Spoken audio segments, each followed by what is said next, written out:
a couple of hazards that interrupted sleep. In the summertime, it was cats, and cat fights would take place, and our side yard was a particularly favorite place for the cats to gather for their fights because it was a raspberry patch, and not much else would go in there except cats. And to get at anything, you had to take a screen off. The screen was protected with crossbars, iron bars, so that no one would fall through one of these French windows, because they opened right down to the floor almost, just a 4-inch step up, and you were in the window. Oh, a cat fight would start in the middle of the night. I'd wake up and I'd see Grandpa with a Roman candle in his hand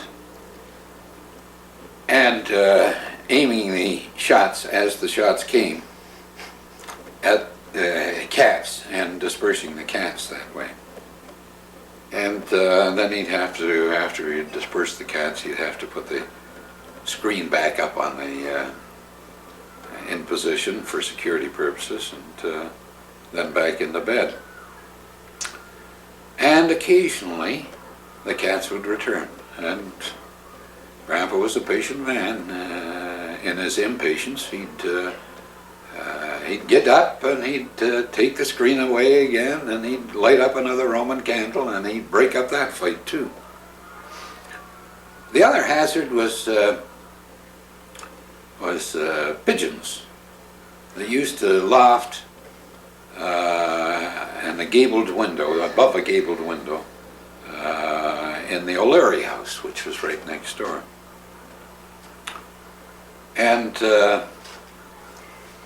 the pigeons would start cooing at somewhere around 4:30 or 5 o'clock in the morning. And I'd wake up hearing this cooing and finding Grandpa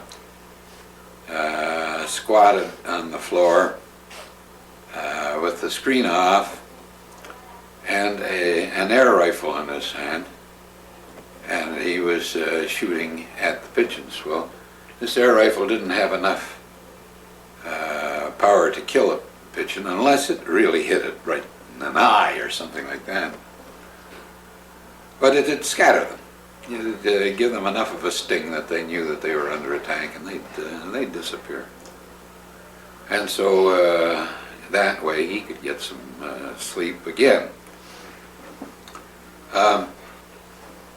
I used not to bother to take the screens off. And what started me on it was I found Dad's store of rifles. I always knew where they were. They were in a cabinet. But I also found his store of ammunition. And Dad had 30-30s, he had 303s, he had 256s, he had shotguns, he had machine shotguns, he was a gun man. He always thought that his ammunition was secure. Hugh O'Leary had painted his name on the side of his house, H.G. O'Leary, Hugh being the young man my age. And that O was an irresistible bullseye. So I got the 303 and took close aim at the center of the O and let blast with the 303. And forever afterwards, there was a perfect O with a perfect bullseye in the middle of it, because I had a good shot, and it knocked quite a little chunk of concrete out, And that formed the eye of the target. I never shot at that again. But having had the fun of shooting right through the screen at a target, I started to think, where is a safe target somewhere around? Well, about 3/4 of a block away was the Anglican church. St. Paul's? St. Paul's? I'm not sure what the name is. St. Peter's? And they had a set of chimes. And I could tell if I had a good shot by hearing a ping. So I used to shoot in the belfry there. I think probably I never got a shot free of the belfry, and so there was always something to stop the shot. And I'm sure if any good detectives had investigated what in the world these strange pings were, or what these strange bullet holes were up there, that they could have traced it back to me. However, I was never found out. Dad always wondered at these holes appearing in the screen, and I used to explain that in my exuberance I would take the family sword and I'd run at the screen and thrust the sword at the screen, and that's how these holes were being made. However, the shape was wrong, and anyway, they built up over a long period of time, and I got away scot-free with that. I was afraid maybe I was going to get in trouble there, but I got away scot-free with that one. Fort William was just a great place to grow up. We were only a block and a half away from the railway station, and the piazza in front of the railway station was where all the civic events were held. All parades were marshaled there.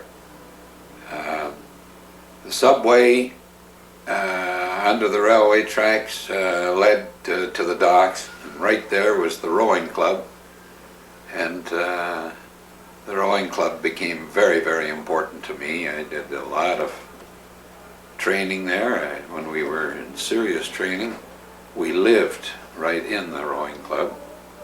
It was a corrugated, galvanized iron building that housed a series of cots and the boats and oars, and that was about it. We had a tough coach, which is why I think we wound up doing pretty well, Harry Tuckle, and we had a tough curfew. We had to be in bed at 10 o'clock. We were up the next morning and on the river at 6 o'clock in the morning, every morning. And we'd row a gentle workout, 6-7 miles, but not belting it at, maybe at a 24-26 pace, nothing like a sprint. Our tough workout was in the afternoon. And then dinner, then back to the rowing club, and then into bed. And usually we were bushed enough that we were in bed well before curfew, and there wasn't a sound in the place at curfew time. Unless a rainstorm would break out. And then the clatter of the rain on that corrugated metal roof had us all awake until the storm was over.